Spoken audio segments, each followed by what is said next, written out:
Chapter 1 Renaissance. You are listening at Novel Full. Audio. June 19, 2109. It had been 9 years since Alexander started playing the MMORPG Horus. A long time, to be sure, but the relentless grind had finally paid off. He'd just reached LVL 200 with his Esper and achieved the godlike power level of rank A+. Not only that, but he'd also received a promotion to veteran status in his guild, the War Fanatic. Alexander was an elite in his guild. According to his contract, that earned him a salary of 10,000 credits a month. But this had come at an enormous cost. During the past 9 years, Alexander had sacrificed nearly every area of his personal life, including time spent with his family. His girlfriend had left after a few years, unable to stand Alexander's devotion to his guild, and his poor mother had died of cancer. In fact, his mother's terrible illness had been the main reason Alexander had worked so hard to improve his guild position. Back then, his small earnings were nowhere near enough to pay for her cancer treatment. "If only we had more money," she used to say bitterly. Every time she did so, Alexander felt a stab of shame and panic. If only he'd been stronger. If only he'd been luckier. But by the time Alexander had a large enough salary to help, it was too late. Now, 9 years after the launch of Horus, he'd risen as close to the top as he'd probably ever get. Many more players stood above him, not to mention the executives of his guild. But as he stared at his stat screen, which displayed his new power level of rank A+, Alexander gave a wavering smile. Even though he'd walked a solitary path, Alexander had finally achieved a better life. He logged out of Horus and disconnected from the advanced equipment of his gaming booth. The booth was expensive, but useful. It provided for nutrients and muscle stimulation during long gaming periods. It was amazing compared to standard VRI helmets, but was not a perfect solution. If a player spent too long in the booth without proper food and exercise, their body could. Alexander staggered as he was standing up. The world spun around him as blood rushed to his head. He collapsed, trying to grab the edge of the booth's desk to steady himself, but slipped and slammed his neck violently against the hard edge. As he lay there, realizing that he'd been gaming for 30 hours straight and that he'd neglected to refill his nutrient 4 after his last session, Alexander's failure of a life passed before his eyes. He spent his last moments thinking about what he might have done differently to change his miserable life. All that time spent as a slave for a guild that despised and exploited him. He'd wasted it all. His efforts had gone unnoticed as he lived trapped in the illusion that one day, he too would become a multi-billionaire star with legions of adoring fans. In tears and pain, as blood soaked his hair and the floor beneath him, Alexander's last thoughts were, "If only I could go back to the beginning." As his mind drifted away, a very familiar voice whispered to him. It was the voice of Cortana, the AI of Horus, telling him a very mysterious phrase. The alarm clock rang. Alexander woke up, shocked and soaked with cold sweat. "Damn nightmare," he said, but then froze with surprise as he noticed the date on his watch. January 24, 2100. Was he hallucinating? This was over 9 years before his collapse in the gaming booth. Alexander tried to find another indicator of time to prove his watch was wrong, but found nothing different. He'd woken up 9 years in the past. Only a few days before Horus's launch. Alexander was still living with his parents, Nader and Federica, in Sector 18, a working-class district in Paris. He still had a few months of study left before finishing his computer science degree. But with this new opportunity of returning to the past, he did not want to skip the first months of the game, as he'd done in his old life. Due to school, he'd missed the unique quests which players found at the beginning, forcing him to start the game with only the basic quests and after many of the game's exciting launch events had already ended. These unique launch quests had given a head start to the players who would prove to be the true elites as Horus progressed over the years. Since many of these players were professionals with many years of experience in other MMOs, this double advantage ensured their rulership over the casual idiots below them. Once this advantage became clear after a few weeks into Horus's launch, Alexander had realized that he'd never catch up if he finished his degree. He quit school and purely focused on the MMO. But by then, he was too late. For years, Alexander bitterly regretted continuing his studies for a few weeks. If he'd started right away, then he could have become a celebrity. After all, the Vermork Horus was no ordinary game. Even before its release, the media had obsessed over its revolutionary technology, which would surely have an enormous impact on the real world's economy. The hype around its launch, in fact, made the historic launch of Cyberpunk 2077, one of the most famous events in games publishing history, look like a minor event. Wherever one went, it was impossible not to hear about it. Everyone was discussing this new game, since advanced MMORPGs had been a cultural sensation for years. Even major news stations were begging the developers for information. After all, compared to previous attempts to create full Vermorks, Horus seemed to be the dream Vermork every gamer longed for. Older games were never fully immersive. Modern technology was simply too weak to simulate a realistic world for millions of players. The Horus devs had invented new technology to remove these limitations from gameplay. Horus would allow players to discover an entire new universe, to create guilds and interstellar nations, to buy and command fleets of space warships, and even to achieve stellar godhood as they evolved from simple humans. The devs shared very few details about the game. Players should discover the game for themselves, they said. However, their true reason for secrecy was quite different. The company which had created Horus was ABC Games, a company with a long and secretly sinister history in technological research and development. They had adopted the old Cortana AI project originally developed by Microsoft, which had once been such an advance in technological achievement that it had allowed humanity to travel to Mars and back without issue. However, society's over-reliance on it, under the name of Arch, rather than Cortana, had eventually resulted in a series of political and economic catastrophes around the globe. Decades later, when the world was much more stable, ABC Games had salvaged an older and less sophisticated version of Cortana for video game development. Since they used the name Cortana, rather than the infamous name Arch, they were able to keep controversies surrounding this decision fairly low. Following the astounding popularity of their first Vermork project, World of Warcraft 2, ABC had decided to implement a tweaked version of Cortana on a new generation quantum computer to surpass even their former success.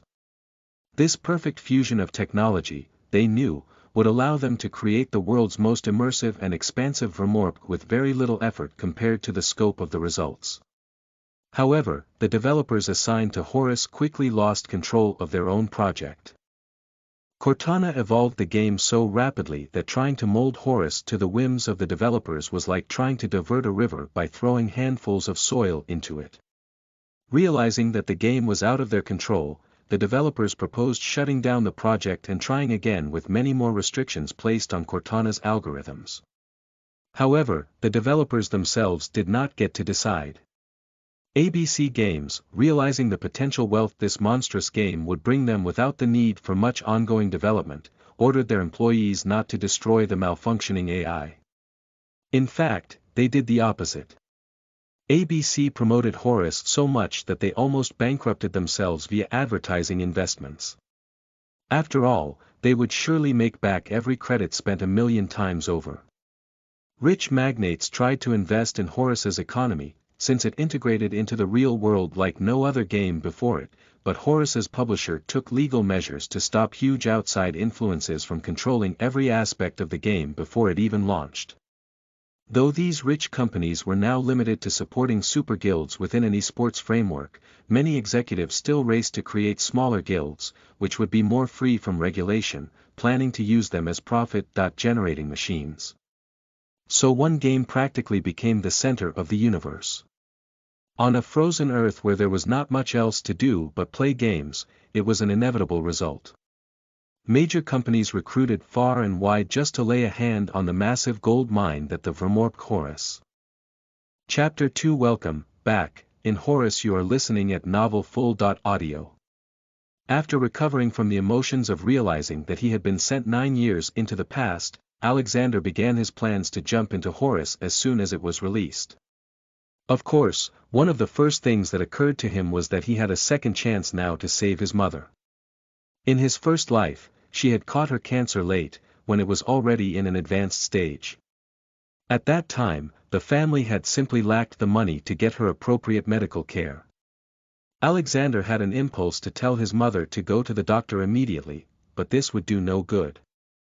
Even ignoring the costs of the cancer treatment, which Alexander's family couldn't afford, even a regular visit to the doctor would be expensive. And then, even if Alexander managed to convince his mother to have a checkup, with no way to explain why he believed she should do so, it might actually be worse for her to receive a diagnosis and then spend more time than necessary worrying about her cancer. Since he would surely earn the money for her treatment anyway, would it not be better for his mother to be blissfully unaware for as long as possible? Yes, it would simply be best for Alexander to focus on making money as soon as possible. Once their finances were secure, his mother could receive her diagnosis and treatment without worry. And unlike in his first life, making money in Horus would be a smooth process. Alexander would begin again with the vast knowledge he'd amassed over nearly a decade of playing Horus in his original life. He could earn many galactic coins from the very beginning, which he could then sell for real-world credits. What he first needed to do was get a VR headset. A proper virtual reality booth like he'd used in his original life would be much better, but it was prohibitively expensive. Only rich professionals could afford one, and Alexander was neither, at the moment. However, it wasn't as though regular VR helmets were cheap and easy to buy, either. The main problem was that, since Horus would launch in only 3 days, the waiting list to purchase a VR headset was exceptionally long. Not only that, but the prices had inflated to 500% of the original price. Luckily, Alexander had another student friend at the time who was a passionate MMORPG gamer. He had a VR headset and, unlike Alexander, was extremely focused on his studies. So Alexander saw this as the perfect opportunity to borrow the VR headset until the global shortage ended. As he left Paris's Sector 18 for Sector 11, the protective dome in the sky which hid 50% of the sunlight reminded him of the harsh reality of life in Paris at the beginning of the 22nd century. There was a huge equity gap between the various city sectors, and that was nothing compared to the disparity between even the wealthiest earthbound worms and the absurdly rich celestials who owned estates on the moon or on Mars. Even if it wasn't in space, Paris's Sector 11 was a high-class commercial district and a pretty good place to live. At least, one didn't constantly risk dying because a drug addict wanted one's credits. Upon arriving at his friend Laurent's place, the negotiation was quick. Alexander promised to help Laurent start playing once he earned his diploma, but it was still with an ounce of jealousy that Laurent gave Alexander his VRI helmet. "I think," said Laurent, "that for the first time in my life, I envy you. You're going to play the best game of the century before me. I, on the other hand, am going to be in my room, messing up on my exam." Alexander returned home, carefully protecting the VRI helmet like it was the apple of his eye. Unfortunately, it didn't matter how excited he was to start playing. He still had to wait another 3 days before Horus was released. In the meantime, he noted down his route for the first day of the game and informed the school faculty that he was abandoning his studies. The most difficult part was convincing his parents of the merits of his plan. Even though he was an adult and could make his own decisions, it was difficult to get them to accept he had spent 3 years studying, only to abandon the final exam. His parents were sad and didn't understand why he was giving up everything at the last moment. He was so close to finishing, but at the very end, he had decided to quit school and pursue playing video games. "I don't care how important of a game it is," his father shouted at the dinner table. "What, do you think I don't understand? I was an avid WoW 2 player in my youth also. I even made a bit of money at it. But where did that get me? Nowhere." Alexander sighed. He tried to block his mother's sobbing out of his head. He knew that, from her perspective, it was as though he were throwing away his whole future to buy a lottery ticket. This is different, Mom and Dad. This is an actual career option. Have you seen some of the Super Guild contracts? They've already promised people the ability to make a small wage just by working for them in the game, and it hasn't even been released yet. His father snorted. It's slavery, that's all it is. Even more so than for normal employers.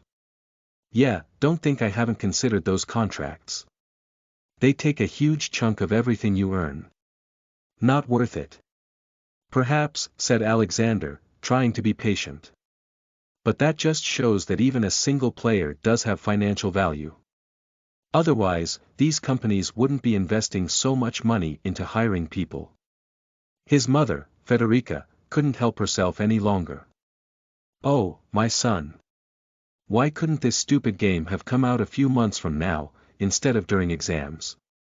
For that matter, why can't you wait until you graduate, like your friend Laurent? He's a good boy. You should follow his example. The conversation went in circles for a while longer. There was one problem he couldn't solve with any amount of reasoning. He knew for a fact that he could earn money from Horace only if he started from the very beginning, but that knowledge came from the future. There was no way to prove the truth without sounding like a lunatic. Finally, Alexander proposed an ultimatum. If I don't manage to make a living out of my passion within the next 6 months, I'll repeat my last year and finish my degree. How does that sound? The truth was that Alexander had never shown even half this much determination in his life. His father, Nader, realized as their conversation continued that it would be a terrible thing to force his son to always look back on this as a wasted opportunity for the rest of his life. Eventually, both his parents came to the realization that their son might actually push himself to greater heights than he ever had previously. Even if Alexander went nowhere with the game, after all, he only had to take 1 year of school again. To Alexander's surprise, his father even gave him a begrudging pat on the shoulder, along with a look full of nostalgia. Well, I'm putting a lot of trust in you, my son. Don't let us down, you understand, Alexander smiled. I promise I'll never let you down again. Either of you. Then he embraced both his parents tightly, and his mother, though she had recovered somewhat from her tears, wondered at why Alexander's hug seemed more tender than usual. Then Alexander went back upstairs to his room and prepared for Horace's launch. He wrote down every important detail he remembered, made charts and plans for his first hours in the game, and then destroyed all the records once he'd organized his thoughts. Whether people thought he was insane or not, it was best not to leave any trace of his future knowledge. Then he made an effort to sleep more than usual, knowing that he would have few opportunities once he was playing in earnest. The night of Horace's launch, Alexander connected to the server and lay down on his bed. 10, 9, 8, 7, 6, 5, 4, 3, 2, 1. System. Welcome to the galaxy of Horace. Chapter 3 Rush. You are listening at novelfull.audio. System. Choose a name for your character. Alexander had been thinking about his in-game for a long time. He wanted one that would inspire fear and respect. Since the game had just launched, all names were available. Apophis, he said. System. Name available. System. Do you want to customize your character, or transfer your appearance into the game? Transfer appearance. System. Welcome to the galaxy of Horace.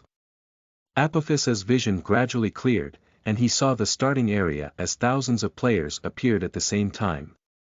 Without wasting a single moment, he opened his character menu. Character, name. Apophis, LVL. 1, tier, F, weakling, class. None. Unlock LVL 5, biology, male primary human, tier 0, next tier. LVL 5, galactic coins, 100 GC. Soul energy. 1, alignment, 0, neutral. Stats, strength, 100 STR, intelligence, 100 int, agility, 100 agi, dexterity, 100 dx, luck, 1 luk. Book skills, not applicable. Talent tree skills, not applicable. Passive skills, not applicable. Equipment, civilian clothing, common.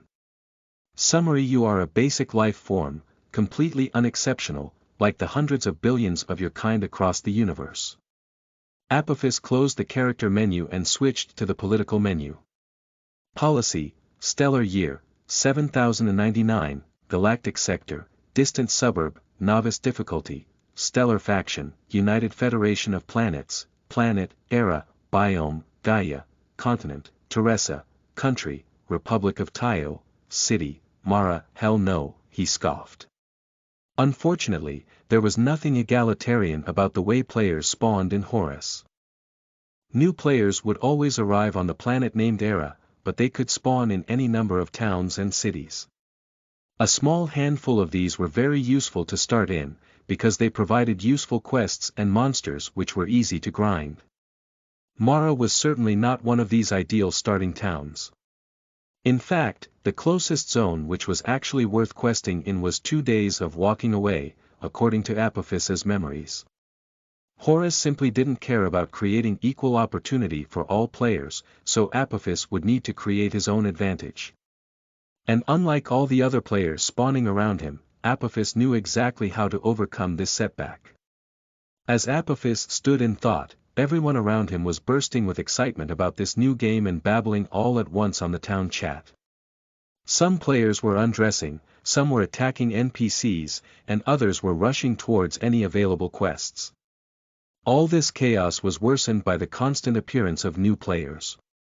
Moreover, due to what Apophis alone knew was a malfunction with Cortana, the NPCs in the game world had a level of intelligence and a capability for emotions comparable to real human beings. The natives of this country, the Tiadings, were clearly terrified by this phenomenon surrounding them.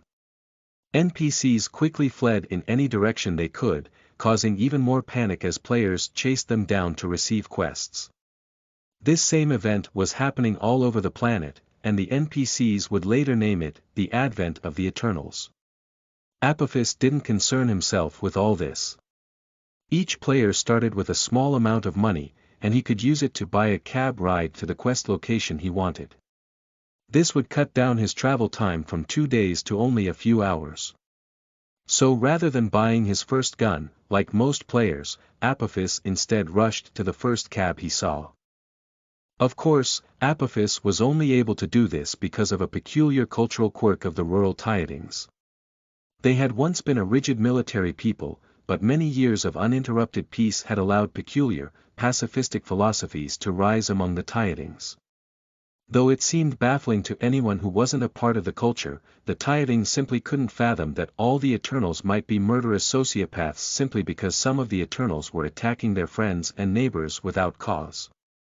After generation upon generation of unnatural peace, the Tiadings had simply lost a part of their vital survival instinct. And so even though other Eternals were murdering NPCs close by, Apophis had no trouble hiring a cab.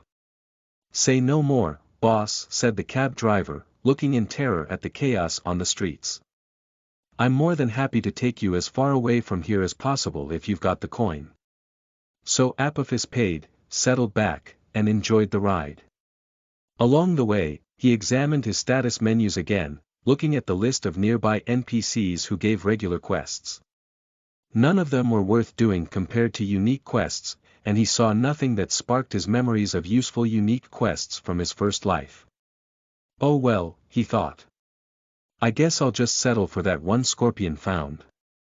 Hopefully I can make it there before he does in this life." About 2.5 hours later, the cab arrived at its destination in the middle of the forest. The road was in poor repair, since they were a good distance from any town or city, but it was still traversable. Apophis got out, paid 87 galactic coins to the driver, and strode into the depths of the forest. "I really hope that nothing ambushes me out here," Apophis said to himself. He had neither a gun nor any skills, so he could do nothing but run if a wild monster attacked him. With this in mind, He crept as stealthily as possible towards a certain point on his area map. Yes, he had finally arrived at the overgrown forest center. The archaeological ruins he was seeking were now visible over the trees in the distance. Within these ruins, Apophis would find his first quest. Of course, the plan he was forming in his head would be difficult to perform alone. He might need to wait until Scorpion's group arrived before he could act. But then Apophis heard gunshots in the distance, and he sighed in relief. Scorpion had already arrived, and the gunshots were loud enough that he hadn't gotten into the ruins yet. At the moment, he and his group were still just grinding monsters for EXP. The leveling process was extremely difficult even at LVL1. In fact, it took almost a day of grinding the monsters around most starting zones to reach LVL2. So it was no surprise that some players had grouped together to fight more dangerous monsters deeper in the forest, ones that would grant much more EXP. Apophis immediately hid so he could better observe these players before they noticed him. Open PvP was both common and profitable in this game. Every time a player died in PvP, they lost a level. At the same time, the attacking player got a random piece of the victim's equipment, as well as all their money. After about 10 seconds of observing the 5 players who were attacking several small wolves, he decided to risk sneaking by to scout the ruins. Chapter 4 Ignorance. You are listening at novelfull.audio. Apophis stealthily approached the group. They were so distracted by grinding monsters that he was able to slip past them without even a single player noticing him. Then, he managed to infiltrate deep into the ruins of what looked like an ancient abandoned city. Its stone walls had mostly collapsed long ago, and they were now covered in moss and vines. All sorts of creatures had made their homes within the piles of stone and the rooms which still stood, and so the ruins were a popular spot for low-level players to grind. However, Apophis was not here to fight monsters. He was focused on gaining the unique quest which, in his first life, had made Scorpion famous. If his memory of the old message boards was accurate, the archaeologist NPC would be deep within the largest of the remaining buildings in the ruins.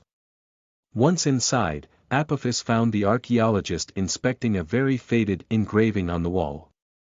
The man wore a comically large hat and was so focused on his work that he didn't even hear Apophis arrive. Finally, Apophis thought, and went to talk to him. The archaeologist turned to him, seeming startled. However, due to the unique friendliness of the local Tiadings, he was not alarmed by Apophis's sudden arrival. "Hello, friend. What can I do for you? In town, I heard that you needed the help of an experienced adventurer to explore this huge ruin," said Apophis. The archaeologist's expression brightened. "Oh, yes, absolutely. I've made records of almost all the above-ground areas, but the lizards underneath are blocking my access. I've even tried to come back at night, when I hoped they'd be dormant, but there's always at least one awake. Would you please take care of them and help me find out what's in the depths of this temple?" System. Quest notification. Secret quest, Forgotten Knowledge, recommended level, 3-6, difficulty, A. Time limit, 1 hour, summary, explore the depths of the temple without dying and discover elements of the Zetark civilization. Reward, varies based on quest completion score. System. Do you accept this quest? Yes, said Apophis. About a millennium ago, the Zetark Empire was the most advanced civilization of any space-faring race. Their colonies stretched across the 4 corners of the galaxy. However, despite this, some unknown event caused their sudden downfall and disappearance. Even after 9 years of Horus's lifespan, no one ever found the explanation for their sudden disappearance. Of course, their culture's items were extremely rare and valuable. They were commonly sold at astronomical prices on the galactic market. Despite the mention of the Zetark in the quest description, though, Apophis had little hope of finding anything interesting during this quest. Scorpion had become famous in his first life not because he discovered any interesting Zetark secrets but because he received the first passive skill in the game as a quest reward, which made the rest of the players realize how much potential there was for character customization. That reward, and the EXP and Galactic Coin rewards, were what Apophis would use to gain a huge advantage over every other player at the beginning of the game. So Apophis made his way to the temple building in the ruins. It was not the largest structure on the site, but the architecture was the most beautiful, using elegant lines of stonework that cast shadows in a complex pattern on the floor. Sunlight poured in through a huge window that had perhaps once held stained glass, and this light illuminated a marble staircase that led into the temple basement. Apophis once more used all his stealthiness to move down these stairs. There was a passage at the bottom which led into an antechamber. And within this chamber, 6 lizards had made their nest. They were each LVL3, and Apophis realized that he had no more hope of sneaking past them than he did of killing them with his bare hands and LVL1 stats. However, Apophis already had a backup plan. He returned to the group of players outside the ruins. By the time he approached them, waving and calling to make it obvious that he wasn't trying to attack them from stealth, they were looking for a new group of monsters to kill. "Hello, big brother," Apophis said to Scorpion, who was leading the group. "I see you're pretty good at fighting. Here's the thing. There's a secret treasure in the temple basement, but there's a LVL3 lizard protecting it. With all of us, though, we should easily kill it. How about it? We can share the loot equally afterwards." Of course, the 6 players with no classes and a 2-level difference would be completely powerless against the same number of monsters, not to mention that Apophis had no way of actually fighting at that time. He didn't share any of these minor details with Scorpion's party, of course. Scorpion smirked at Apophis's NA.VE suggestion. There was no reason for him to give any of the treasure to Apophis once the monster was dead, after all. "All right, little brother," he said. "Show us this lizard so we can turn him into meat." Hiding his own smile, Apophis led Scorpion's team into the depths of the temple. Chapter 5, 1, Zetark Lost Knowledge. You are listening at novelfull.audio. As the group approached the temple basement, Apophis took the initiative to prevent the group from realizing his trickery. He made sure to pick up several stones from the ground before they arrived. He also walked more quickly than the rest of the group to keep ahead. The others considered him to be foolishly enthusiastic. They silently laughed at the idea of Apophis serving as a meat shield while they combined all their firepower to kill the lizard at range. The others considered him to be foolishly enthusiastic, and silently laughed at the idea of Apophis serving as a meat shield while they combined all their firepower to kill the lizard at range. Apophis ran down the marble stairs, saw the largest of the 6 lizards, and hurled his stone right into its face. It screeched in rage and sprinted after him, with its 5 other pack members close behind. By then, Apophis had already turned and was running as fast as he could back up the stairs. He let out a fake scream of terror. "It's coming right for me," he shouted, and was relieved to see smug expressions of contempt on the faces of Scorpion and the rest of his group. They simply raised their guns as Apophis charged past them, mocking him for his cowardice in the face of only a single monster. And then they all began shouting in surprise and confusion as 6 huge, furious lizards emerged from the stairs and slammed into them, tearing into their flesh with razor-like claws and fangs. The players immediately opened fire, but it was much harder to hit targets in melee range with a gun than from a distance, and it was clear that the lizards had a huge advantage. However, among all the players, only Scorpion realized that Apophis had set them up. He cursed Apophis's ancestors for 50 generations, then ordered a retreat. By then, 2 of Scorpion's group members had died. The lizards were distracted for a moment by tearing into their corpses, but when they realized that Scorpion's group was retreating into the forest, the lizards became enraged again and sprinted after them once more. Meanwhile, Apophis had only hid behind a nearby pile of rubble, and was watching the battle carefully. Once he was sure all the lizards had left the entrance, Apophis wasted no time in exploring deeper into the temple basement. According to Scorpion's account in his old life, Apophis was looking for a purple crystal which contained a strange liquid, which was supposed to be an item of minor religious significance to the Zetarch culture. Tiny cracks in the ceiling allowed light to shine through in intricate patterns that illuminated the otherwise dark passageways. It was like a bridge of light in the darkness. Before long, Apophis found the final chamber. It had no other doors and only contained the purple crystal on a stone pedestal. An interesting beam of light or energy shone from a crack in one wall through it. This caused the light to spread out and illuminate one wall of the chamber. Apophis was quite curious, and he gave this wall a closer look. It was covered in a mural depicting a scene from Zetarch mythology, and the paint was surprisingly well preserved. Perhaps the light from the crystal had sustained it somehow. But there was nothing more of interest in the chamber, unfortunately, so Apophis decided to take the crystal and get out before the lizards returned. He reached out his hand and pulled the crystal free, the beam cut off, generating a shock wave that shook the temple. The whole basement was going to collapse around him. Apophis's instinct was to dash as fast as he could back through the passages that would lead him to the surface, but then something odd caught his eye. The mural wall, which had previously been illuminated by the light passing through the crystal, was now crumbling as though many years were passing all at once. And behind that mural, a narrow doorway was coming into view. He paused for a moment, unsure, as stones fell from the ceiling and the shaking grew more intense. Should he take the risk of exploring this secret room? Scorpion either hadn't noticed it or had chosen the safer option in his first life, but had still received the quest reward. But despite the risk of collapse, Apophis ran towards the broken door and slid through in a hurry. Nothing ventured, nothing gained, he said defiantly to the crumbling temple. The chamber collapsed behind him just as he passed through, and Apophis took a deep breath as he realized there was no going back. However, to his surprise, this new room was illuminated by high-tech light fixtures. He had come into what was clearly a Zetarch laboratory, very similar to those he'd seen everywhere else in Horus during his first life. However, none of those had been functional upon their discovery.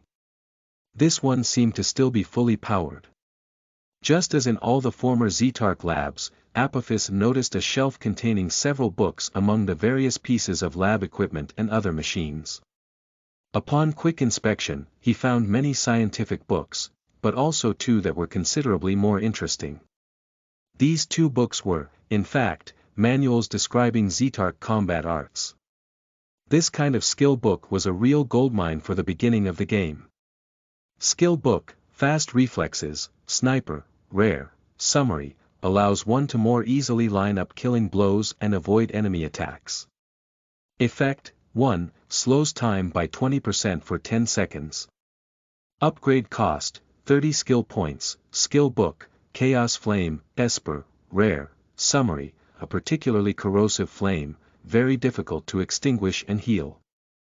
Effect, 1, 100% more fire damage. Upgrade cost, 100 skill points. The first book was useless to him, but would probably sell for a good price on the galactic market. The second book, on the other hand, was the perfect starting place for the Esper class. But before Apophis could use it, he'd need to reach LVL 5. That would unlock the first character evolution and let him choose a character class. He tried to take as many scientific books as possible so that he could give them to the archaeologist, but his strength was too low to carry many for now while also moving at full speed. It really was inconvenient being LVL 1. However, as Apophis finished exploring the laboratory, he found something absolutely incredible. One particular machine was nearly hidden behind a desk heaped with junk. At first, Apophis thought this machine was an air purifier or something similar. He nearly ignored it entirely. However, as Apophis kept exploring the room, his mind kept drifting back to it for an inexplicable reason. Finally, he moved the desk to get a better look. To Apophis's astonishment, it wasn't an air purifier at all, but a Zetark cryo-preservation capsule. And inside it was a human girl. No. Apophis's eyes nearly popped out of their sockets with astonishment. A Zetark. Chapter 6, 2, Zetark Lost Knowledge. You are listening at novelfull.audio. Apophis carefully studied the Zetark girl in the capsule, listening to the device's low hum as it kept her alive in frigid temperatures. She had a humanoid form very close to that of a human child with long white hair, beautiful features, and perfect musculature. Her eyelids were so thin that purple-red irises were barely visible beneath the closed lids. She wore what was probably a standard life-support jumpsuit. Yes, she was a Zetark, all right. Apophis had no doubts. According to the timeline Apophis knew from his first life, the Zetark would reappear much later in the game, once the most important guilds approached the center of the galaxy. Around this time, some players would extract DNA from Zetark remains to clone them and bring them back to life. They would then integrate these clones into their own armies, which would lead to a rebellion from the arrogant, reborn Zetark who did not want to be controlled. This would prove to be the beginning of a great galactic conflict. Therefore, finding a living Zetark specimen at the game's beginning was an event of great importance. It wasn't something Apophis could remember having happened in his first life. If Scorpion had discovered this lab, he had never mentioned it to anyone else. Well, what should Apophis do now? The Zetark were not a particularly warlike people, even though they were incredibly intelligent and strong, so this creature probably wasn't too dangerous. Especially since she was both a child and a female of the species, which were not trained for combat as the males were. Well, he said aloud, a Zetark of any kind would make a very useful NPC companion for later in the game. Perhaps I should try to thaw her out. Horus gave players a lot of freedom in choosing their companions. Some players even surrounded themselves with an entire army of companions, if they could afford to do so. Of course, this didn't come cheaply. Because NPCs in the game world had the same levels of intelligence and emotions as humans, they demanded to be paid in exchange for their service. Each companion required a monthly salary that often included not only money but also security, fame, and special items. There were some exceptions. NPCs who saw players as friends would, of course, fight alongside them for much less than mercenaries might, but even friends needed to eat. The crucial difference in this regard between NPCs and humans was that some quests in Horus could shift an NPC's mentality, causing them to like a player more or less via a system action. Surely, Apophis thought, freeing this Zetark would make her grateful to him. With some luck, she might even consider Apophis to have saved her life, and might happily work for him for very little pay.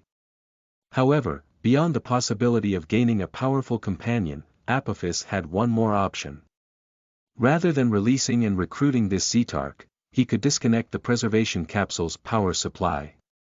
This would cease the constant process of filtering and conditioning the inhabitant's blood, causing a quick and painless death as her brain froze in moments. The benefit of this, of course, would be to earn a massive amount of EXP by killing the Zetark. Not only that, but Apophis could avoid changing the timeline in such a huge way as reintroducing one of the game's most important races right at the beginning. It was a tough choice, especially since he really didn't like the idea of killing innocent NPCs. Of course, since the capsule had been active for 1,000 years, it was more likely than not that the child had suffered brain damage, or worse. These capsules were certainly not designed to function properly for this long. In this case, killing the Zetark quickly and painlessly might be the more merciful option. In the end, he went the most pragmatic route and decided to kill the Zetark. Even disregarding the Zetark herself, it was surely best not to change events early on and to avoid gaining the attention of other players. He reached behind the device and found the two huge, magnetic halves of the power coupling. It took a lot of effort to disconnect the three safety clasps, but then all he had to do was haul back on one end with all his might. The magnetic field broke, and Apophis fell back against the machine with the disconnected power cable in his hands. The low hum from the capsule ceased as its power died. But instead of the expected notification of EXP gain, a different notification appeared. Server announcement. Congratulations to the player, Apophis, for resurrecting a long-lost race. A reward of 2 levels, 10,000 GC, and the title Savior of the Zetarch have been awarded to him. Apophis's heart nearly stopped. Rather than keeping a low profile, he just painted a target on his head. However, a surge of strength filled him as his stats rose along with those 2 levels, and he couldn't stop himself from laughing in triumph. 2 levels represented several days of intensive farming for any casual player, even years into the game, not to mention the huge reward of 10,000 GC. Apophis's head start over everyone else would be almost insurmountable. The preservation machine purged its liquid and then opened, letting the young Zetarch fall to the ground. Due to emergency safety measures, the deadly cold liquid inside underwent a chemical reaction which caused it to heat rapidly to 0 degrees Celsius, so that it wouldn't kill anyone nearby. But as Apophis stared at the child in the pool of icy liquid, his excitement at the reward quickly gave way to puzzlement. Many Zetarch preservation capsules had been found across the galaxy in his first life. Disconnecting their power supplies always killed the inhabitants. Bringing a person from stasis to a state where their organs functioned normally again was a very long and delicate process, and it was completely impossible for even a Zetarch machine to do it in an instant as an emergency protocol. Yet, it was clear that the Zetarch girl was still alive, even if she wasn't awake. Though the preservation liquid had plastered most of her long, white hair to the ground and her suit, a few strands were draped over her lips, and they moved slightly in time with her faint breathing. This was completely bewildering, and no game notification appeared to explain the event. Well, Apophis had little choice now. It seemed that the game really wanted him to take the Zetarch with him. Perhaps this was the next step in the archaeologist's quest. So, he lifted the girl up and threw her over his shoulder. But then Apophis had to deal with the fact that the room's entrance had collapsed. He had no way of returning to the surface. Of course, the lizards would have probably returned to their lair by now, if it hadn't collapsed, and Apophis wouldn't have been able to carry the Zetarch past them. One way or another, he needed to find a new exit. Apophis examined the rest of the laboratory until he found a pattern of several circles on the ground, hidden by dust until he scuffed some away with his boot.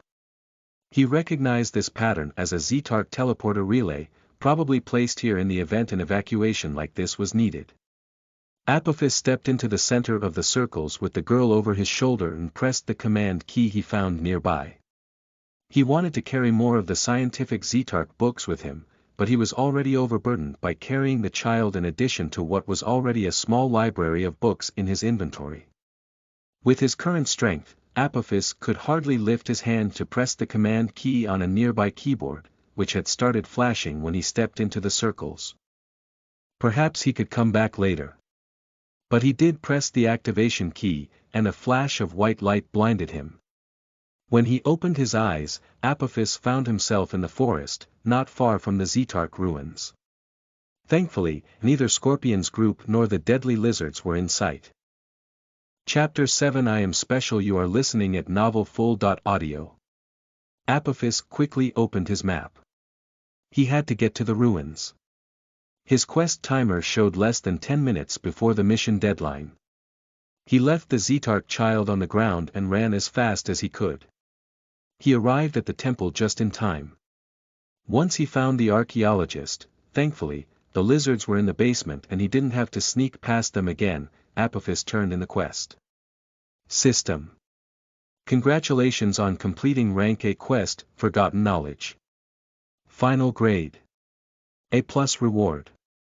35,000 EXP plus 2,500 GC plus choice of unique passive skill level 4 achieved. Please choose your passive skill. Archaeologist. Languages from extinct civilizations take 90% less time to learn. Superior intelligence. Plus 30% to all intelligence gains. Science affinity.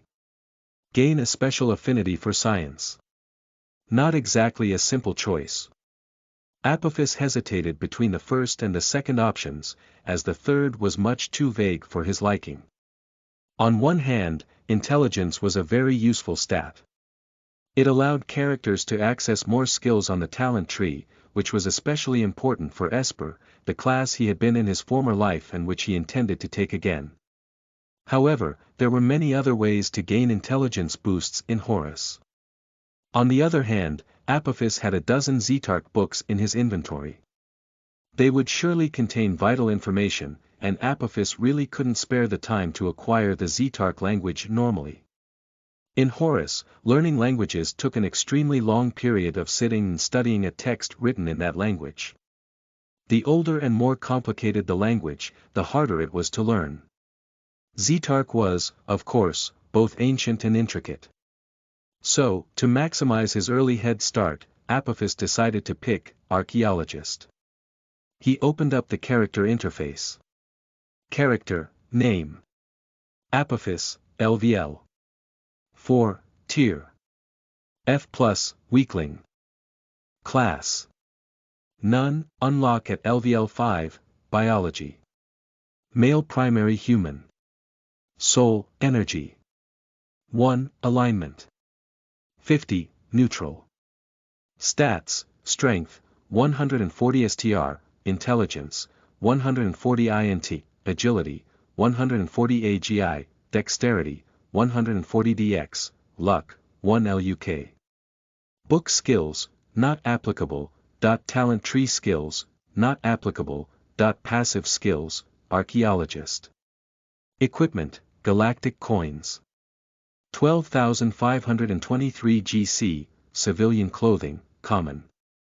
Summary: you are a basic life form, though the tiniest spark of cosmic energy is struggling to ignite deep within you. What will happen if you nurture it? His experience bar was 2/3 of the way to LVL 5, which would unlock his class choice. Not a bad result for such a simple quest. He then returned to the Zetarch child whom he had left slumped against a tree. She was sleeping as peacefully as a child after midnight. Apophis tried to wake the Zetarch in a few different ways, but nothing worked. She seemed to be in some kind of coma. Time was pressing, so Apophis put her back over his shoulder and began the journey to the city of Omaya, which was much closer than his starting town. Along the way, he took the opportunity to open and browse the game forums through a special interface. He quickly found two hot topics of conversation which he found extremely sensitive. First, everyone was talking about the famous Apophis, who'd managed to resurrect an alien species only a few hours into the launch of the game. Many threads debated and speculated on Apophis's identity. A large portion of the player base believed Apophis was a professional MMORPG player from the days of the publisher's first game, World of Warcraft 2. He must be quite skilled to achieve such a feat, they said. At this time, most players were struggling just to get used to the basic functions of the game. There were a few who even wondered if perhaps Apophis was the new identity of one of the 7 gods, the most famous MMO players of all time. Someone who had achieved as much as Apophis was clearly accustomed to the habits and quirks of the developers, and that was exactly the kind of skill that was expected of the 7 gods. Perhaps he had noticed an Easter egg in some dialogue and this had tipped him off as to the location of the quest. Others, however, just believed that Apophis had cheated. Still more claimed he was simply lucky and that his name would soon disappear as an afterthought compared to the actual professionals in the game. A player named Scorpion popped up in one thread, claiming Apophis had robbed him just before the server notification. He received nothing but mockery, insults, and even a couple of death threats for it. Ever since Apophis had betrayed him and then triggered the server message, Scorpion had been consumed by fury. He craved revenge at all costs. Before the server message, he'd assumed Apophis was killed by the loud cave.in that occurred while his party was still fighting the lizards, and was infuriated to later find that Apophis had escaped a humiliating death in the collapse. Beyond Apophis's identity, the forum's second hot topic was of much greater importance. Chapter 8 Chaos. You are listening at novelfull.audio. The forum's second topic was the arbitrary arrest of players who just started playing the game. There were hundreds of complaints that, as soon as a player loaded into one of the starting towns, soldier NPCs from the Republic of Taio's army immediately arrested them for no reason. The players couldn't understand what was going on. As far as they knew, they were identical to NPCs, so how were they being singled out? Up until this point, NPCs had treated peaceful players just the same as they did other NPCs. They were unaware of several simple facts. The first was that, while humans and the Tiadings who lived on the planet were physically identical, players had a characteristic that only NPCs could see. A small patch of shining energy on their foreheads. When a player's HP dropped to 0, this small patch of energy spread across their body and consumed them, but it was visible even while they were healthy. The second fact was that, while the Tiading civilians had a peculiar culture which made it nearly impossible for them to consider all players as vicious monsters as a result of the actions of the worst players, the nation's military was strictly disciplined to reject this impulse. Taio had once been a warlike nation, before the unprecedented peace which they had now enjoyed for centuries. While the civilians' mentality morphed in unnaturally pacifistic directions, their military took care to train their soldiers to deal with any threat that might arise. Now that the players were causing utter chaos in all the starting towns, the military had been deployed to deal with the strange new threat. For, of course, from the very moment the game had launched, players had caused indescribable mayhem. Horus allowed players to perform any action imaginable, no matter how evil. Players were free to steal, harass, attack, murder, and even torture NPCs. Unfortunately for the Tiadings, word quickly spread among players that killing NPCs was far more profitable in terms of EXP and galactic coins than hunting monsters or even questing. Due to the pacifism of the Tiading civilians, who couldn't bear the thought of even turning their hunting rifles upon other humans trying to kill them, the players began unchecked massacres all over the nation, until the military showed up. Unlike other MMORPGs, Horus's NPCs didn't come back to life so that a predefined story could continue. Unlike the players who killed them, dead NPCs stayed dead. This was, in fact, why the players became known as the Eternals. Therefore, the advantage was ultimately on the side of the players. If events followed the same path as in Apophis's previous life, the Republic of Taio would quickly collapse as their military was unable to deal with the constant influx and power growth of human players. This would eventually lead to military intervention from the Federation of United Planets and prevent players from leaving their homeworld of Era. Therefore, Apophis needed to reach the city of Omaya before martial law was extended to the entire planet. However, he had a little time to spare. On the way, Apophis stopped to kill a few wild animals. Now that he was LVL4, the monsters capable of threatening LVL1 characters were weak enough that he could kill them with his bare hands. First, he killed some boars, and then some deer. And, finally, Apophis killed a Tiading man who was also out hunting. Immoral. Yes. Apophis took no pleasure in killing the man. But the EXP was far too good to pass up, and it wasn't as though the man had very long to live, anyway. Had it not been for the cataclysmic future which awaited the planet, the event which only Apophis knew would soon come, he likely wouldn't have killed the Tiading hunter, even for the EXP. As things stood, though, the hunter's death was more merciful than what awaited all his friends and family. This last kill raised Apophis's EXP bar to 77%. Of course, this casual grinding wouldn't be enough to level up anytime soon. It would probably take a whole day of intensive farming to reach LVL5. But before he worried about grinding or questing in the last days of the Republic of Taio, Apophis needed to buy some supplies before all the stores were closed due to martial law. Because the rate of communication within the nation was so slow, Apophis knew that he would have some time in Omaya before the military presence was fully integrated and before all civilians were forced to abandon their normal lives. Upon arriving in the vibrant Omaya, Apophis dropped off the still unconscious Zetarch child at the city's hospital. The medical expenses cost him 2,500 GC, which he was happy to pay up, knowing that she would likely be a useful companion in the future. Then he ran to the city's armorer. Apophis bought a full set of protective armor for 1,000 GC, then a motorcycle for 2,000 GC. He considered buying a cheaper motorcycle for less money and buying slightly better armor, but his years of MMORPG experience told him that it was always best to maximize travel speed when there was no fast travel available. Moving faster meant completing quests more quickly, and he couldn't afford to sacrifice that advantage, so he bought the best motorcycle available. Finally, Apophis visited the gun dealer. Firearms were very useful for raw ranged damage in the early game, but these ones were weak enough that they'd become useless after LVL5. Unless one had the sniper or hunter class, of course, which provided many skills to boost these weapons. After this point, most other classes would be better off with melee weapons which were supported by their talent tree skills. Apophis was far more interested in the store's incendiary grenades, which would be extremely useful once he unlocked the Esper class.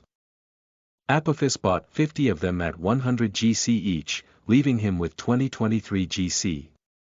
He took the opportunity to post an exchange offer of 1,000 GC for Real.World credits online, hoping to earn his first Real.World salary before long. Then he rented an in-game hotel room and logged out. Chapter 9 First Salary. You are listening at novelfull.audio. Alexander opened his eyes and found himself back in the real world. He quickly connected to the game's forum and double-checked that his sale ad had been posted properly. Everything seemed to be in order. The current galactic coin/credit ratio was 1.3, so he would hopefully receive 3,000 Real.World credits for his 1,000 GC. The CG/credit ratio would decrease with time, so it was a good idea to take advantage of the rather high starting rate while he could. It was too bad that he couldn't spare more GC at the moment, but he'd really needed the fastest motorcycle available. After checking this post, Alexander turned on the TV. All the news channels were talking about Horus. Gaming.related press agencies in particular called it the game of the century and gave it unanimously perfect scores. They all praised its deep simulations, its realistic graphics, and its innovative gameplay. In every way, it was as though a whole new universe had been breached through VRI technology. Of course, some media personalities criticized the game by calling it too realistic. They reported the story of a player who had been traumatized by seeing hundreds of dead NPCs in the starting zone and said that a game which could allow this was dangerous to society. Despite this, Horus's hype remained as high as the days before its launch, and the game achieved the astounding milestone of 10 million players online at the same time even as Alexander watched the TV. He turned off the TV as he received a notification on his Holo.watch. The user, Shurfong, has just bought your 1,000 galactic coins for 3,000 credits. Wow, said Alexander. Faster than I'd have thought. He transferred the money to his bank account and went down to his family. He told his father about his first day and the absolutely incredible rush it was. His father had been nervously wondering about what Alexander's first experiences in the game would be, and he was relieved that his son's dreams hadn't been shattered right away. In fact, hearing about this new launch prompted his father to tell nostalgic stories of his own MMORPG past. I remember when World of Warcraft 2 launched, he said. It was just the same as now. Students skipped classes to play, people played at the office or faked being sick to stay home, all that kind of stuff. BDNVL.M, there was such a big impact that the government called WoW 2 one of the worst economic scourges of all time. And it was still such a long way from the technology we have today. Of course, back then, nobody except for the Chinese farmers and a few PvP stars were making money. Alexander replied, speaking of that, I sold some of the game's currency, and I'd like to invite you both to a restaurant tonight. In one day of play, he won 3,000 credits, the equivalent of more than 2 months of his father's salary. Alexander was happy to be able to contribute something so grand to his family's happiness. And, of course, he wanted to give indisputable proof that playing the game was worth it over finishing his degree. Alexander, of course, considered giving his mother the money and telling her to go to the doctor right away. This was his first thought, in fact. However, his problems were still the same. 3,000 credits wouldn't even begin to cover cancer treatment, and the knowledge of her illness would only worry his mother needlessly until Alexander had much, much more money. And, of course, he had no explanation for telling her to go to the doctor anyway. So, though it felt wrong to spend money on fancy food while his mother secretly had cancer, it was overall for the best to spend the money on giving his parents one of the nicest meals they'd had in their lives. That evening, Alexander and his father put on suits while his mother wore her most beautiful dress. Alexander ordered a taxi, which brought them to Paris's Sector 8, one of the most luxurious neighborhoods imaginable. After a bit of thought, Alexander chose a seafood restaurant. Given the current ecological situation, that was a rare delicacy indeed. In this place, even the least expensive dish cost over 100 credits.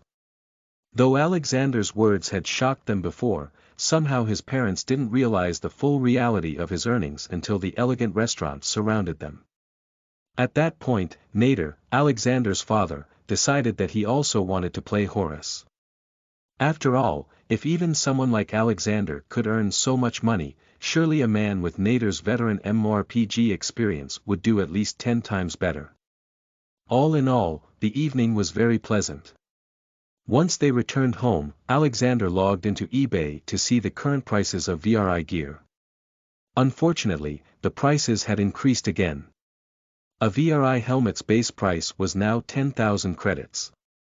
Due to the current shortage and speculation from scalpers, the cheapest VRI helmet on auction was selling for over 80,000 credits. But he wasn't discouraged. There would be plenty of opportunities to buy his own helmet in the future, or even a full gaming booth.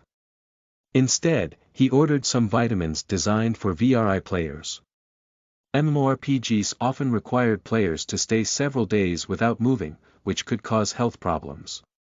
In response to this problem, a drug had been invented to thin the blood and strengthen the muscles. And, of course, he'd also have to do regular sports to maintain robust mental health outside the game. Having finished his purchases, it was time for Alexander to sleep. Chapter 10 Caesar. You are listening at novelfull.audio. Finally, after a short night of sleep, it was time for Alexander to get back into the game. Most of the players who started playing at the same time as him would be around LVL 2 by then. To avoid falling behind, he needed to keep leveling up, though he also needed to take care of the young Zetarch he'd left in the hospital. After eating breakfast and greeting his parents, he went back upstairs, lay down on his bed, and put on his VRI helmet. System. Welcome to the galaxy of Horus. Server announcement. Martial law has been declared throughout the planet. To avoid arrest, go to the Republic of Taio Army outpost marked on your map. Apophis ignored the notification. Now that he was LVL 4, there were no NPCs on the continent who put up more than feeble resistance against him. Once he hit LVL 5, he would be like a god compared to them. Anyway, he knew from his first life that the Republic of Taio was living its last days. Planet Era, planetary capital A60-year. Old man looked out the window of the towering Capitol building. He had deep rings around his eyes, as it had been over 30.6 hours since he had last slept. This man was the president of the Republic of Taio. For the last day and a half, he'd kept busy every moment with the catastrophic reports being sent from all over the planet. Apparently, humans very similar to Taiadings had appeared from within a huge white ray of light, distinguished from normal people by the peculiar light shining from their foreheads. This initial incursion was massive, and it had been repeated over and over in more than 100 cities. These new beings could resurrect themselves after death and were extremely hostile, attacking civilians and animals without reason. Of course, due to cultural regression, the president had been forced to listen over and over to the infuriating stories of civilians who simply refused to defend themselves or take rational measures against these invaders. The president quickly realized he had no choice but to request help from the Federation of United Planets. This organization protected many planets like his own world of Era, planets whose technology had not reached the space age, but who intended one day to join the Federation. But the Federation was vast, and Era was tiny and out of the way of many more important systems. Would the Federation actually give aid to a world so insignificant, and if they did, would help arrive before the Eternals destroyed their civilization beyond hope of repair? The president took a long drink of water. The glass shook in his hand as he continued to stare out the window at the city below. Apophis, city of Omaya. As Apophis headed to the hospital, he received a notification that brought back many old memories. Server announcement. Congratulations to player Caesar for being the first to complete a unique rank S quest. A reward of 10,000 GC, the title Intrepid, and a unique passive skill have been awarded to him. In Apophis's first life, Caesar had been one of the 7 greatest players in the MMO world, the 7 gods, who had risen to fame in the days of World of Warcraft 2. At one time, Caesar had been the top player in WoW 2, though he'd eventually been eclipsed by others. But even in Horus, Caesar became a world-famous superstar. He helped create the super guild Renovatio Imperii, a guild with the ambition of establishing a new Roman Empire in space. Just before Apophis's death in his first life, Renovatio Imperii had amassed over 2,600,000 player members, not to mention their NPC allies. They'd controlled more than 100 planets. In order to establish a strong identity, Renovatio Imperii assigned their members the ranks of Legionarii, Legati, or consuls, and forced them to wear civilian clothes from the Roman imperial era. Though some people thought this stylization was ridiculous, everyone agreed it was best not to get in the bad graces of a guild like that. After all, if you made powerful enemies, you might quickly find your game progress halted and all your attempts at making investments in the game falling apart. In this new life, Apophis decided he needed to keep a careful eye on Caesar's progress. If he didn't want Caesar to eclipse him even in the early game, Apophis would need to work harder than ever. He immediately left his hotel through a back exit so that none of the NPCs in the hotel would see him, wearing a thick hat from the hotel's lost and found room to try to hide his identity as an Eternal. Then he got onto his motorcycle and headed through streets that were growing more and more panicked. He needed to get to the Zetarch child in the hospital, then plan his next steps.